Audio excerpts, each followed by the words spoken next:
Captain Elena Reyes stood at rigid attention behind the United Nations Secretary-General, trying to maintain her professional composure while facing beings from another world.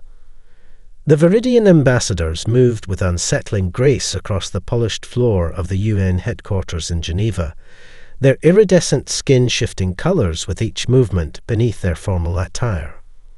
"We welcome Earth to the greater galactic community," Ambassador Trelvan announced through a translative device that had mastered English after just 3 hours of monitoring broadcasts.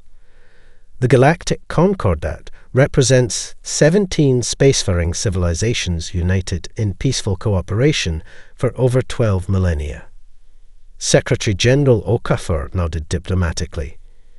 "Humanity is honoured by your presence and the opportunity for advancement you offer."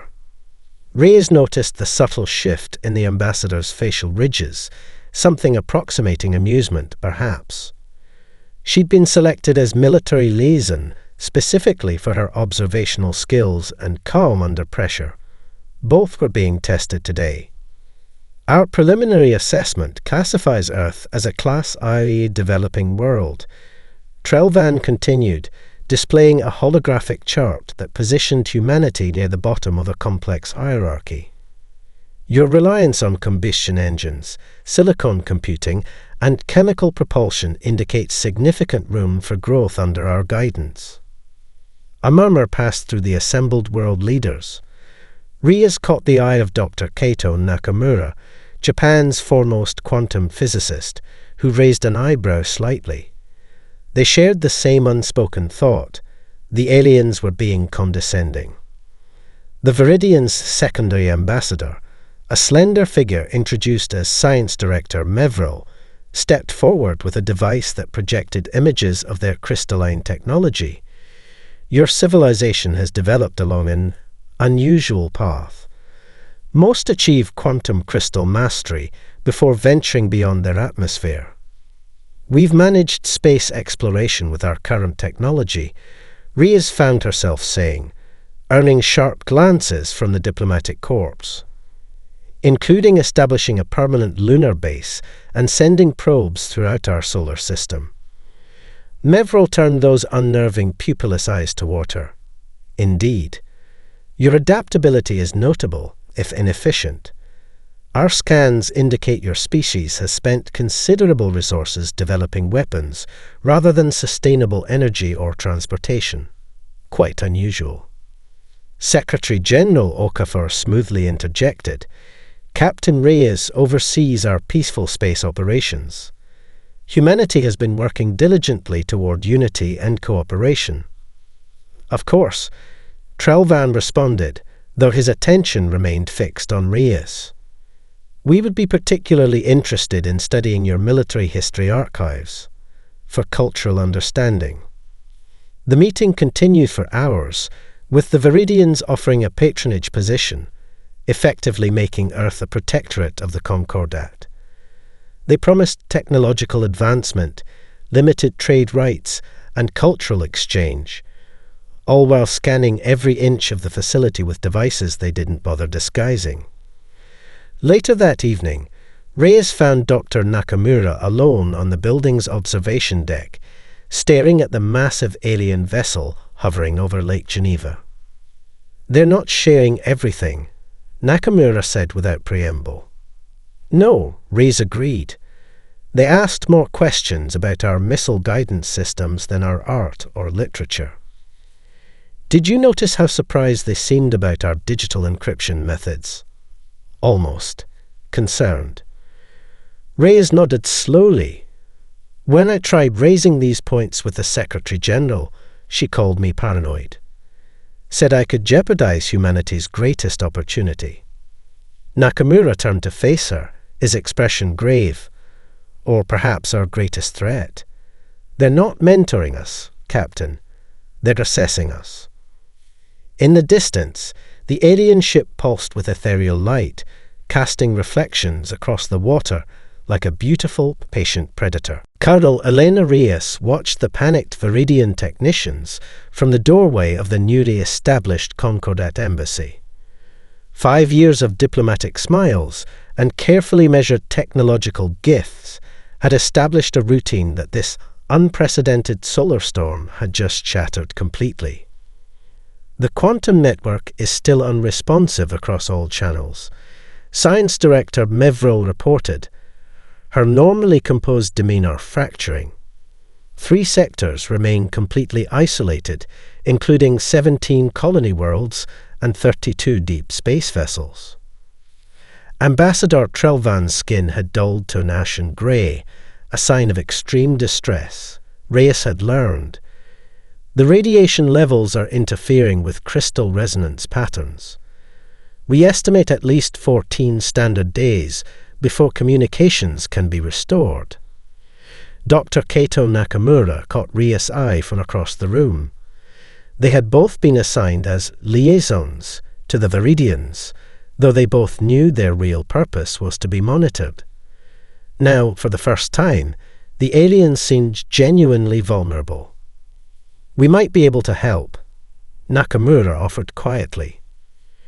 Trelvan turned sharply. Your technology is insufficient for interstellar communication. Our technology is different, Reyes corrected. Our older satellite systems use hardened circuitry, specifically designed to withstand solar interference. Mevril's dismissal was instant. Silicon-based systems are far too primitive to penetrate this level of radiation. Perhaps, Nakamura acknowledged with careful humility, but primitive doesn't always mean ineffective. With your permission, we could attempt to modify our existing network to carry your signal patterns. The desperation in the room was palpable. After a tense silence, Trelvan nodded.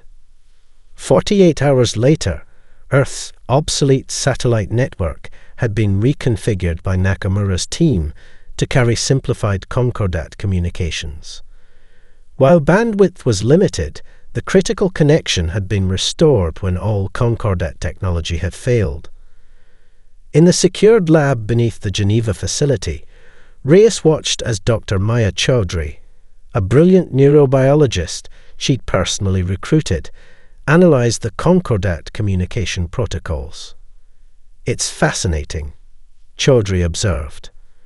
Their quantum crystal technology is exponentially more advanced than our systems, but it's also remarkably specialized. They've optimized so completely for efficiency that they've sacrificed adaptability. Can we learn from this? Reyes asked. Better question, can we exploit it? Nakamura entered, securing the door behind him. The Viridians are currently uploading the schematics for their navigation systems to 3 of their stranded ships. They're using our networks without understanding how they function. Chaudhry's fingers flew across our terminal. I'm making copies of everything. Their security is focused on quantum encryption. They never bother to protect against good old-fashioned silicon interception. A proximity alert flashed on Reyes' communication device. The Viridian military contingent is requesting access to our historical archives, specifically warfare tactics from the 20th century. Curious timing, Nakamura mused. They're reassessing us, Reyes said. Let them have controlled access. Meanwhile, I want to know every vulnerability in their systems. 2 weeks later, the crisis reached a crescendo when the Viridian warship Eternal Vigilance suffered catastrophic navigation failure while passing Mars. With its crystal guidance systems completely offline, the massive vessel began an uncontrolled drift toward the planet. To everyone's shock, a small team of human pilots on a routine supply mission managed to stabilize the alien ship using manually calculated trajectories and improvised tethering. The Viridian captain, rescued from certain destruction, watched in undisguised astonishment as humans with primitive technology accomplished what should have been impossible. That evening, Reyes received an unexpected visitor. Commander Vorlak, the Concordat's military liaison, stood stiffly in her office. Perhaps he said without preamble. "We have been examining Earth through the wrong lens. Your people survived what would have destroyed most developing worlds." Reyes smiled diplomatically. "We're resilient. We've had to be." What she didn't say was that humanity had just identified its greatest advantage in a galaxy that had forgotten the value of imperfection. Dr. Maya Chowdhury watched students file into the gleaming Conquest Learning Center in New Delhi, one of 12 such facilities established globally. The architecture was breathtaking, crystalline spires that seemed to defy gravity, walls that shifted color with the sun's position, and holographic displays that made Earth's most advanced technology look like children's toys. Impressive, isn't it? Colonel Reyes appeared beside her, wearing civilian clothes for this covert observation. 2 million humans apply for admission every semester. And learn carefully curated knowledge, Chowdhury replied quietly. Have you seen Nakamura's analysis? Reyes nodded grimly. The physics curriculum stops just short of unified field applications. The engineering program excludes critical components of their propulsion systems. It's advanced beyond our previous understanding, but deliberately incomplete. Inside, a Viridian instructor demonstrated cellular regeneration techniques that would revolutionize human medicine. Students watched in awe as damaged tissue rebuilt itself in seconds. What they didn't see, what Chowdhury had discovered through painstaking analysis, was that key enzymatic triggers were omitted from the instruction. Meanwhile, they're downloading our entire cultural and military history, Chowdhury said. The data transfer logs show they're particularly interested in human psychological responses to extended conflict and resource scarcity. That's why Project Prometheus needs your expertise, Reyes responded, referencing their classified initiative. Nakamura's physics team is making progress on the crystal technology, but we need to understand how their systems interface with their neurophysiology. 3 weeks later, in the hidden facility beneath the Antarctic Research Station, Chowdhury presented her findings to the Prometheus leadership. The room was sealed against all surveillance, with advanced countermeasures that combined human ingenuity with reverse-engineered Concordat technology. The breakthrough came when I stopped trying to make our technology more like theirs, she explained. Their neural pathways are structured for perfect logical progression. Their brains evolved to follow rules without deviation. It's why their crystal technology works so seamlessly for them. On the display, she showed comparative brain scans. Human cognition is fundamentally different. We make intuitive leaps, connections that appear irrational, but often prove correct. Our neural architecture embraces contradiction and ambiguity in ways theirs physically cannot. Dr. Nakamura leaned forward.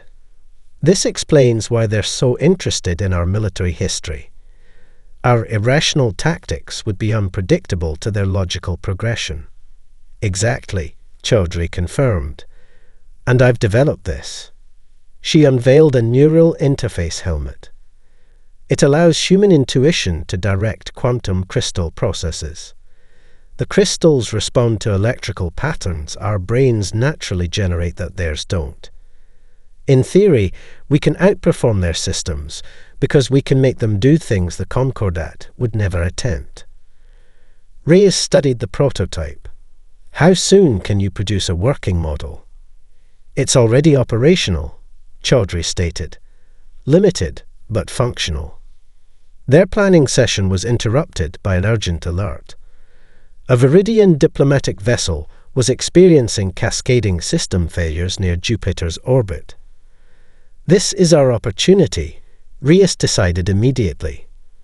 Deploy a rescue mission with the prototype discreetly incorporated into our response systems. 20 hours later, the human rescue team successfully stabilized the Viridian ship using what the aliens believed was lucky improvisation. As the grateful diplomats were escorted to safety, None realized that humans had just successfully tested technology the Concordat thought impossible for Earth to develop for at least another century. In the command center, Nakamura watched the mission telemetry with quiet satisfaction. They still think we're following their prescribed development path. Let them think that, Reyes replied. Project Prometheus stays completely dark. Meanwhile, I want a complete analysis of exactly why their ship failed. I suspect we'll find another vulnerability we can exploit.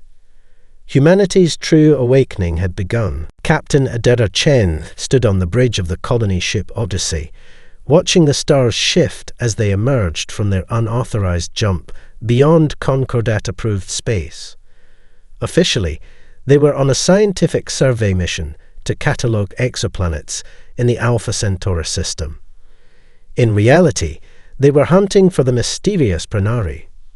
Status report, she ordered, maintaining outward calm despite the implications of directly violating Concordat travel restrictions.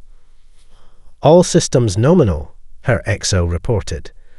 Quantum signature dampeners functioning at 98% efficiency. Based on Dr. Nakamura's calculations, we should be invisible to standard Concordat monitoring. Chen nodded. Carl Reyes, the driving force behind this mission, had briefed her personally. Over the past 7 years, Project Prometheus had intercepted hundreds of encrypted Concordat communications mentioning the Pranari, yet the aliens had never once included them in their comprehensive orientation to galactic politics. Contact, the sensor officer announced suddenly. Unknown vessel approaching at high velocity. Configuration doesn't match Concordat design patterns. Battle stations.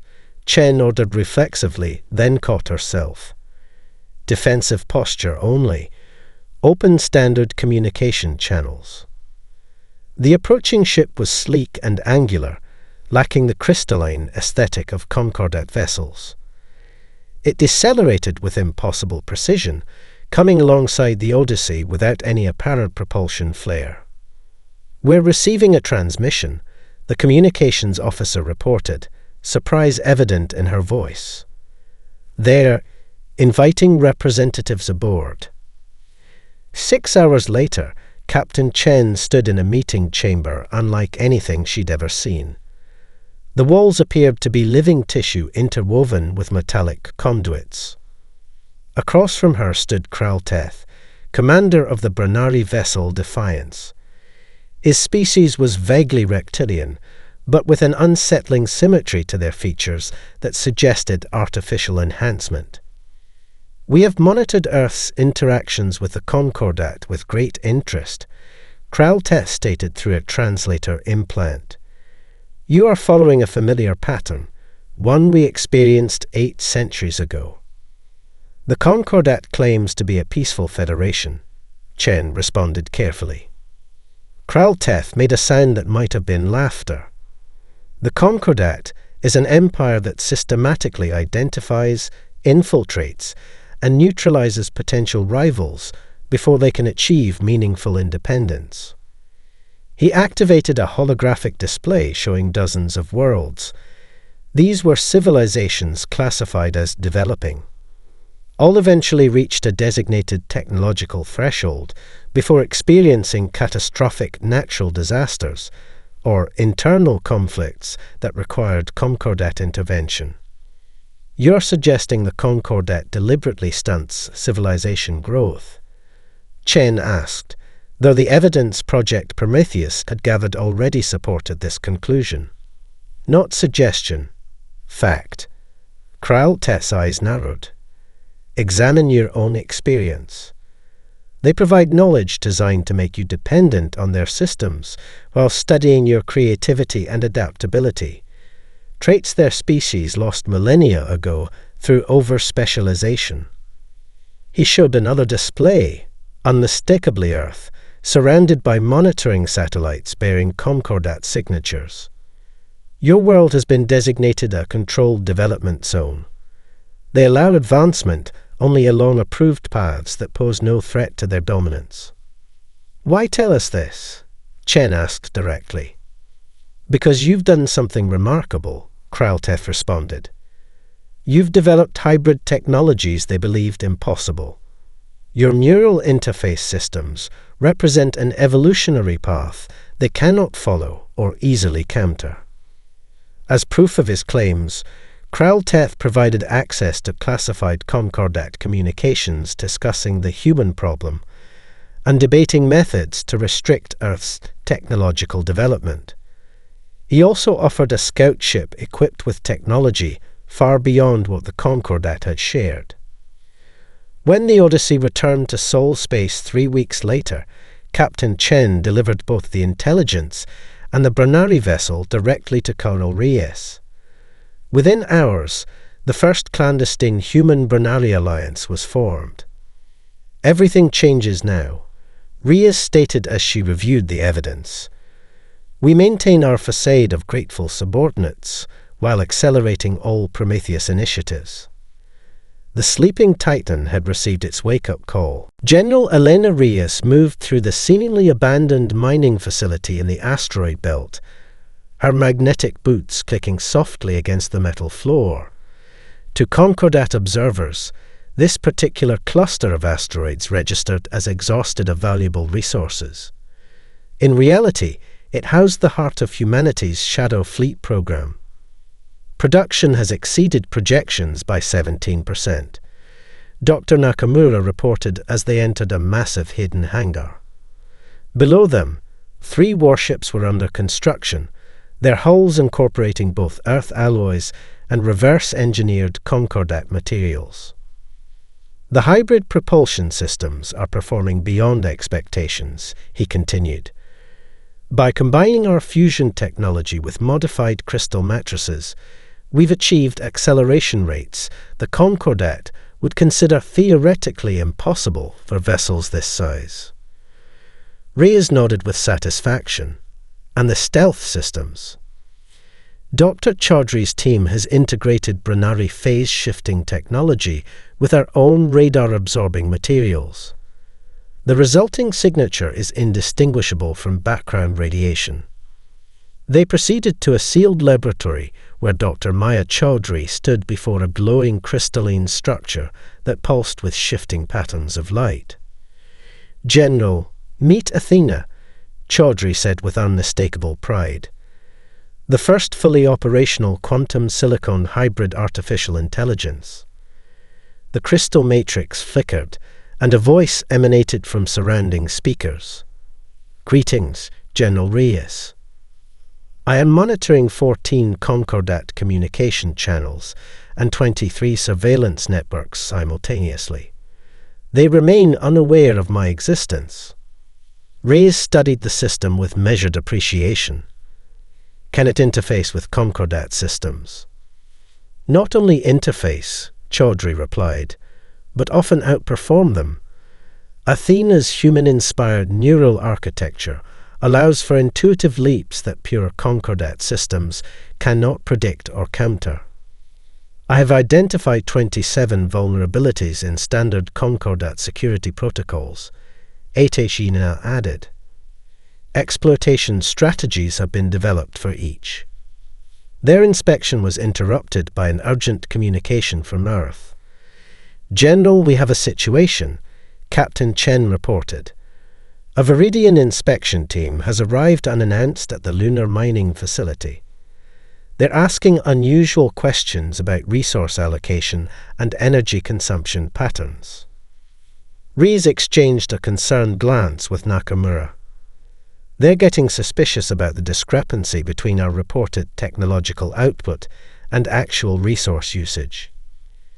"The inspection team is led by Commander Vorlak," Chen added.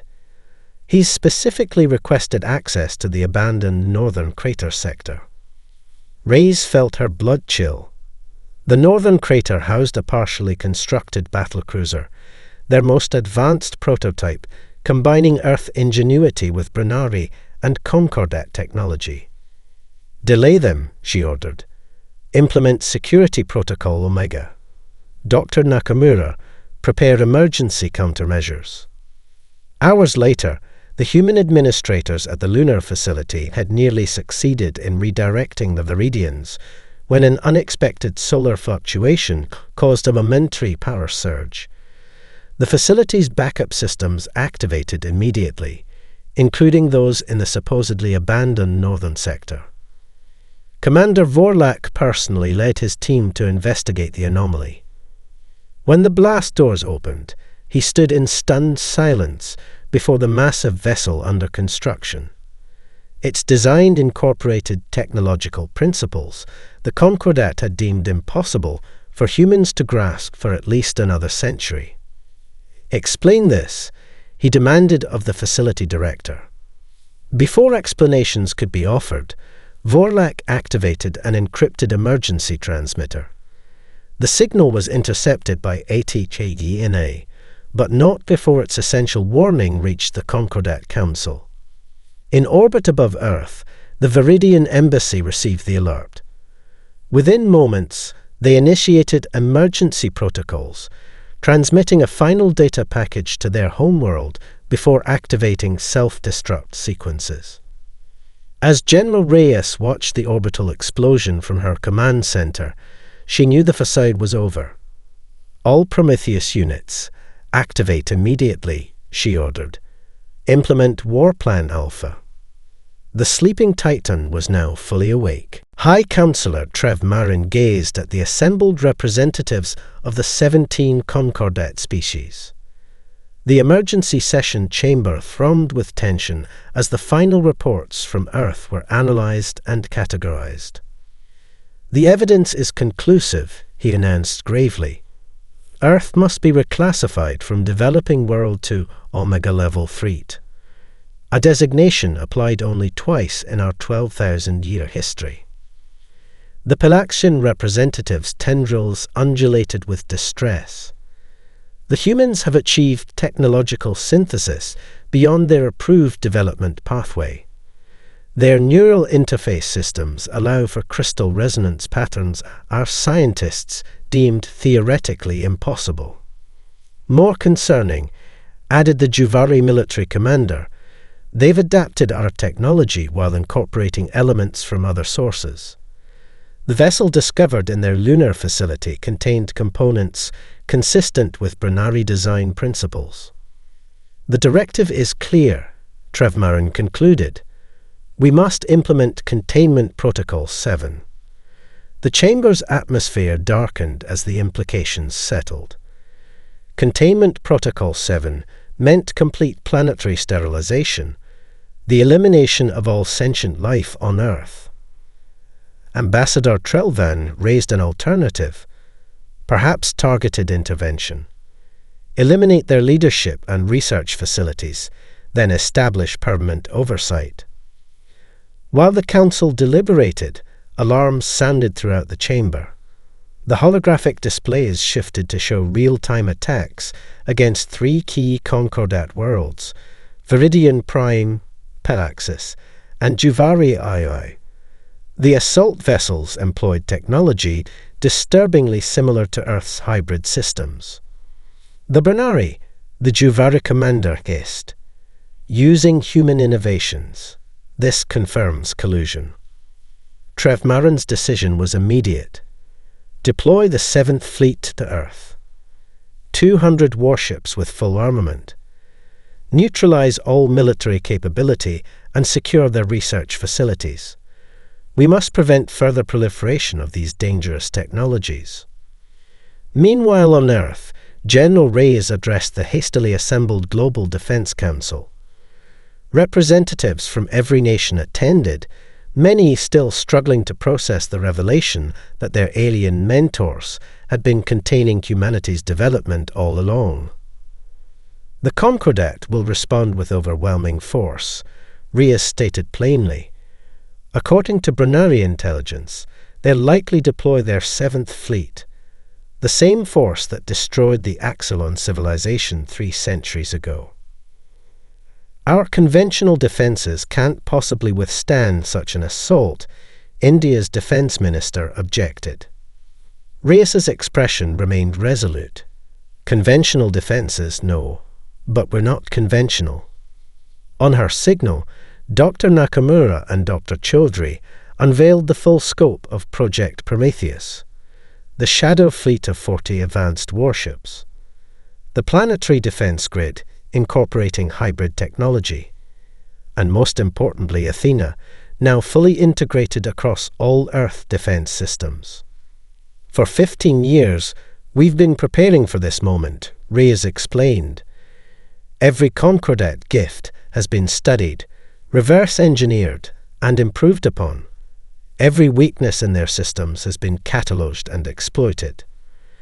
The Russian president leaned forward. You deliberately provoked this confrontation. No, Reyes corrected. We prepared for its inevitability. The Concordat never intended to elevate humanity as equals. We were laboratory specimens to be studied, contained, and eventually assimilated or eliminated. 3 days later, the Concordat's 7th Fleet emerged from hyperspace at the edge of the Sol system. Admiral Zorvex, undefeated in 7 centuries of service, dispatched his standard ultimatum demanding immediate surrender. What he received instead was a targeted communication that bypassed his encryption protocols as if they didn't exist. This is General Elena Reyes of Earth, came the response. We decline your offer. Be advised that any hostile action will be met with proportional response. The Admiral nearly smiled at the absurdity. A developing world threatening the Concordat's elite fleet.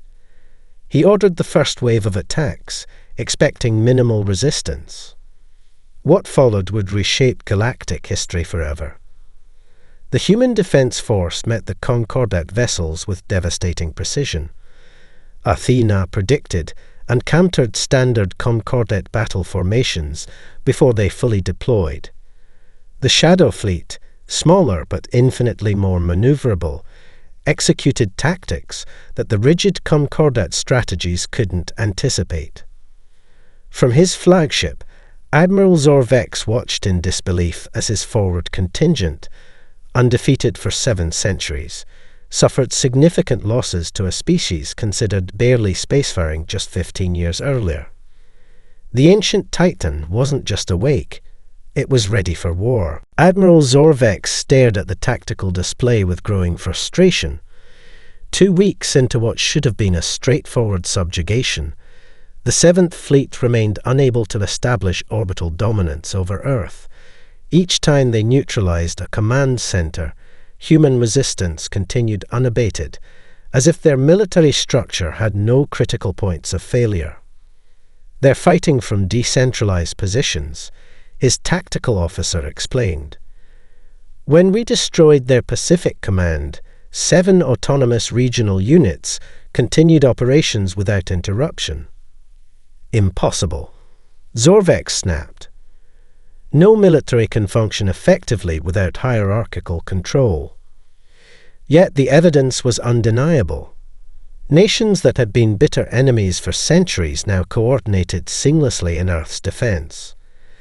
The humans adapted to Concordat tactics faster than seemed possible, their Athena system predicting and countering standard formations before they fully deployed.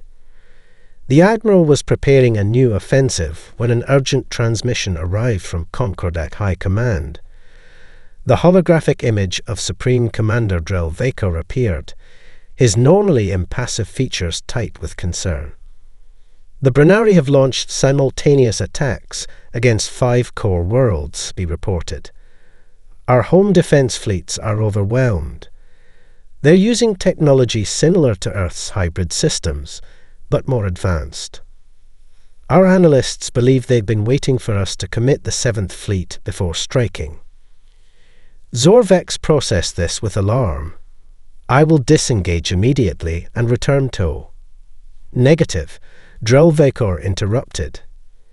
Current projections indicate the Brennari will reach Viridian Prime before you could return. The core worlds may fall within days. On Earth, General Reyes received similar intelligence from Brennari contacts. The scope of their offensive shocked her, The Bernari hadn't shared these plans with their human allies. "They're exploiting our conflict with the Concordat," Dr. Nakamura observed. "With the 7th Fleet engaged here, the Bernari can strike directly at poorly defended core worlds. And if they succeed," Rias concluded, "they'll be the new dominant power, one potentially more dangerous than the Concordat." After conferring with Earth's Unified Defense Council, Rias made an unprecedented decision. She established direct communication with Supreme Commander Drelvakor. "This is General Elena Rias of Earth," she stated without preamble. "We propose an immediate ceasefire and temporary alliance against the Bernari advance." The Concordat commander's expression revealed momentary shock before returning to careful neutrality. "Why would humans assist us after our attempt to subjugate your world?" "Because we understand the Bernari better than you do," Reyes replied. "They seek vengeance, not justice. If they destroy the Concordat, they'll turn on Earth next. Neither of us can defeat them alone." After bitter internal debate, the Concordat accepted. The combined fleet, 40 human vessels, and the remaining 173 ships of the 7th Fleet, engaged the Bernari Armada at Proxima Centauri, the staging point for their advance toward Viridian Prime. The battle defied conventional analysis. Human ships, smaller and more maneuverable, executed combat maneuvers deemed suicidally irrational by Concordat strategists. Yet these unpredictable tactics consistently created critical openings for the larger Concordat vessels. When Bernari forces targeted the Concordat command ship, the Eternal Dominion, with a concentrated assault, 3 human cruisers, the Defiant, the Resolute, and the Intrepid, moved to intercept. All 3 were destroyed, but their sacrifice preserved the Concordat flagship. The battle ended in victory, though at tremendous cost to both human and Concordat forces. In the aftermath, Supreme Commander Drelvakor personally requested General Reyes's presence aboard the Eternal Dominion. "Our assessment of humanity was catastrophically wrong," he admitted as they stood before the battle display. "You're not primitive. You're simply different. Your species evolved along a path valuing adaptability over specialization, flexibility over perfection." Reyes nodded. "Different doesn't mean inferior, Commander. Perhaps it's time for a new type of galactic order, one that values diversity of approach rather than enforcing a single development path." For the first time in 12,000 years, the Concordat faced the possibility that their way was not the only way forward. 100 years after first contact, Ambassador Maya Chaudhry Nakamura stepped onto the central platform of the Galactic Alliance Grand Chamber. As Earth's senior representative and granddaughter of 2 Prometheus Project pioneers, she carried both the wisdom of experience and the legacy of those who had transformed humanity's place among the stars. The chamber itself reflected the new galactic order. Where the Concordat Council had featured rigid hierarchical seating with the oldest species at the center, the Alliance Chamber formed a perfect circle with representatives from 67 civilizations positioned as equals. The Cultural Exchange Initiative has exceeded all projections. Maya reported to the Assembly. Over 10,000 Alliance citizens participated in Earth's educational programs last cycle, while a similar number of humans studied at institutions across member worlds. The Viridian representative, now an ally rather than an overseer, added, "The Human Approach Integration Program has proven particularly valuable. 17 previously deadlocked engineering challenges have been resolved by applying human intuitive processing to traditional Viridian methodologies." Across the galaxy, the term human approach had entered standard vocabulary, describing solutions achieved through creative leaps rather than incremental logic. What aliens had once dismissed as primitive irrationality was now recognized as a complement to traditional analysis.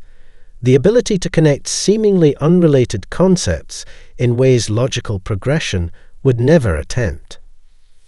After the council session, Maya visited the Great Academy on Mars, where the Interactive Museum of Galactic Cultures was hosting a special exhibition, Earth, the Unexpected Path. Alien archaeologists had spent decades studying humanity's journey from stone tools to neural crystal hybrid technology, making a remarkable discovery.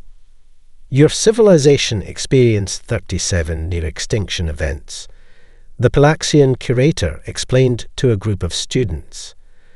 Where most species developed along stable trajectories, humans evolved through constant adaptation to changing threats and conditions. The exhibition's central chamber displayed Earth's technological development, not as a straight line, but as a complex web of innovations sparked by necessity. Weapons research led to medical breakthroughs. Entertainment technologies spawned communication networks. Failed experiments inspired unexpected applications. What appeared primitive to the Concordat was simply different, the curator continued. Earth wasn't developing slowly. It was developing broadly, creating technological resilience through diversity of approach rather than perfection of a single path. The final exhibit showed General Elena Reyes, long since honored as the architect of galactic peace, addressing the first Galactic Alliance summit a century earlier. Her words had become foundational to the new order. The stars teach us that light emerges from darkness, that creation follows destruction, and that what appears primitive may simply be a titan gathering strength for possibilities yet unimagined. That evening, Maya joined a diplomatic reception aboard the Alliance flagship Horizon. Representatives from dozens of species raised their various drinking vessels in the traditional toast that had spread across thousands of worlds. To the ancient Titan, no longer sleeping. As human vessels ventured toward unexplored regions beyond known space, Maya reflected on how completely galactic perception had shifted. Concordat records still contained Earth's original classification. Class I, developing world, limited potential, requiring guidance. How wrong they had been.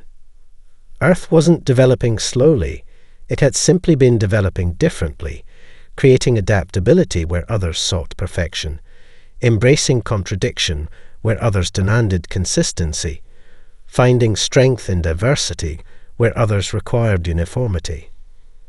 The ancient Titan wasn't just awake, it was showing the galaxy new ways to dream.